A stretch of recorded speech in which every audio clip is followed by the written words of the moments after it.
রে বন্ডে সুখী করমু আসমু আইসা 1 তারিখ থেকে কাজ করমু মাসের পর মাসের শেষে বেতন দিমু 1 বছর পর বাবারে দেশে পাঠাইমু কিন্তু ভাই এখানে আইসা আজকে প্রায় 10-11 দিন 10-11 দিন ভাই বসে বসে খাইতেছি ওরা খাওয়াইতেছি ঠিক আছে ওরা খাওয়াতে 2 বেলা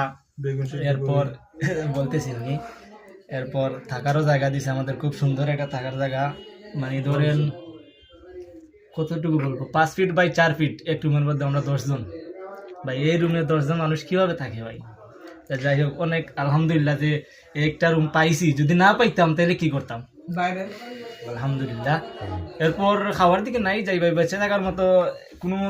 কোনো রকম আর কি 2-4টা খাই আর কি করব বাঁচতে তো হইব বাঁচতে হবে মানে পেটে খিদা একটু মানে মিট করতে হবে হ্যাঁ দিন শেষে আমরা মানে স্বপ্ন দেখে তো যেহেতু আসছি, আমার অনেক সিলেটি টাকা- ভাই কথা বলছেন যে ওনার কথা মনোযোগ দিয়ে আপনার সবাই শুনেন অনেক টাকা খরচ করে আসছি ভাই দিন শেষে বাঁচতে হইব ভাই এখন এই যে খাবারগুলো তারা দেয় এই খাবারগুলো যদি বাস্তব কথা আমরা বা যদি বাড়িতে আমার মায়ে দিত বা আমার বোন দিত প্লেট ওর কপালে উড়ে মারতাম কিন্তু এখানে তো চোখের পানি পাই প্লেটে পড়ে কি করবো কিছু করার নাই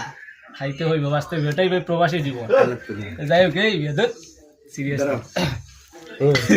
শেষ এখন আমার কথা হচ্ছে যে আপনাকে যে আনছে সেই ওনার